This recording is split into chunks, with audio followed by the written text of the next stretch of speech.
Moving day is when the rent crisis becomes real, not when rent rises slowly, not when a headline says the market is cooling. You feel it the day life forces you to restart. One breakup, one job change, one notice, one roommate leaving, and suddenly the same city feels like it rewrote the rules.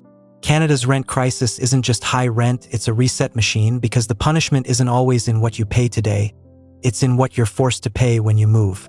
There's your rent, and then there's the rent you face when you re-enter the market, and those two numbers can live in completely different worlds. CMHC's 2024 rental market reporting shows turnover rent increases averaging 23.5%, while average rent increases were far lower, and in some places turnover jumps were even more extreme. That is why this crisis feels personal. It's not only that rent is high, it's that restarting is expensive. When moving triggers a sharp reset, people stop moving. When people stop moving, listings shrink. When listings shrink, competition rises, and the reset becomes harsher. That loop is the engine. Now keep one idea in your head, because it explains the entire story. A healthy rental system needs slack. Slack is what lets you breathe. Slack is what makes negotiation possible. Slack is what prevents normal life events from turning into emergencies. Canada hasn't had much slack. CMHC reported vacancy rising to 2.2% in 2024, up from 2023, but still tight, still below what most people experience as comfortable breathing room. Low slack doesn't just raise prices, it makes the system brittle. Brittle means fewer listings, faster competition, harsher screening, and the most important change of all, mobility becomes expensive.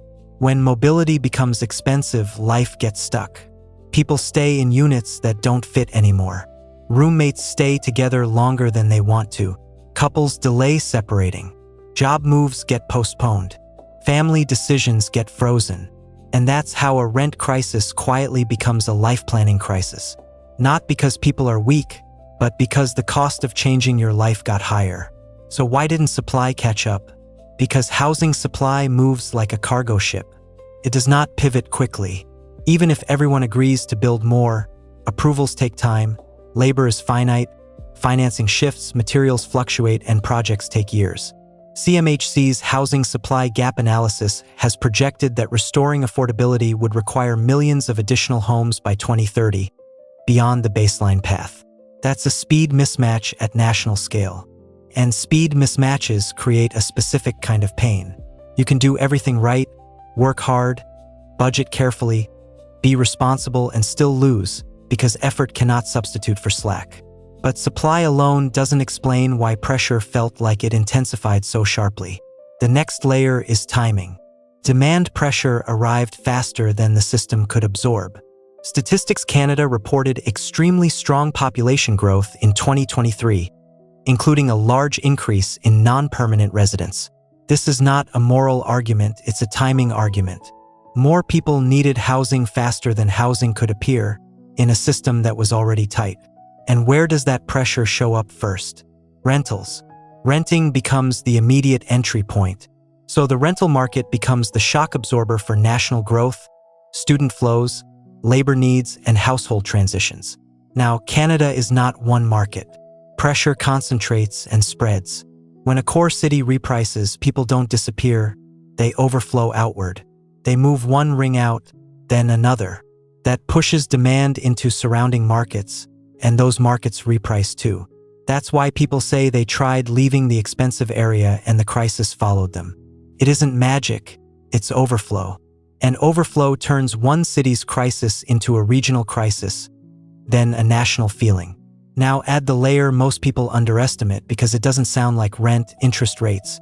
Higher rates don't only hit homebuyers.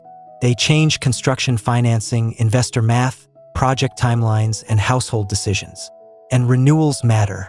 Bank of Canada analysis has found that a large share of mortgage holders renewing in 2025 and 2026 are likely to face higher payments compared with late 2024 levels. When ownership becomes more expensive, some households delay buying and stay renters longer.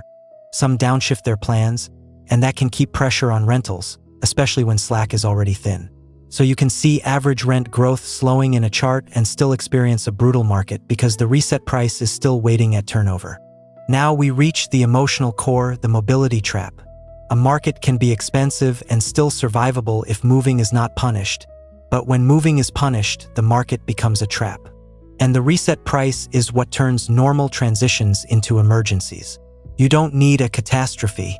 You just need change. That's why this crisis feels like it's stalking you.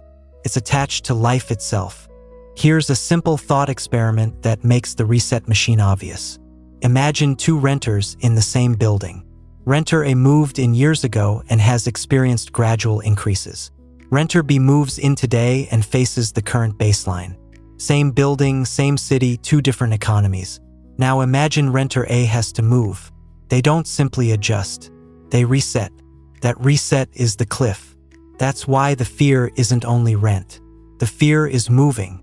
CMHC's reporting helps explain this by separating average rent changes from turnover rent increases and showing turnover can be dramatically higher and can drive a large share of the overall increase. That difference is the story. It explains why the market can look like it's improving in one metric while people still feel trapped in real life. Because the pain is concentrated at the moment of re-entry.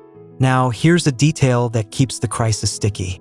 Even when supply improves, the reset can still bite because slack needs to rebuild over time, not just appear once. Vacancy rising is real. New supply is real. But pressure can still be stored in the system from prior years, because many households are one life event away from needing to move. That's why improvements can be true and pain can still be true. It's not contradiction. It's time lag plus the reset mechanism. So here is the one-sentence explanation you can keep. Canada's rent crisis is a reset trap. Slack stayed thin. Supply couldn't expand fast enough.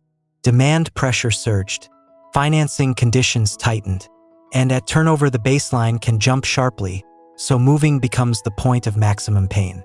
Now let's close the loop because the ending has to reward the viewer, not just stop. A rent crisis is not only what you pay each month. It's what it costs to restart your life. And when a system makes restarting expensive, people don't only get poorer, they get stuck.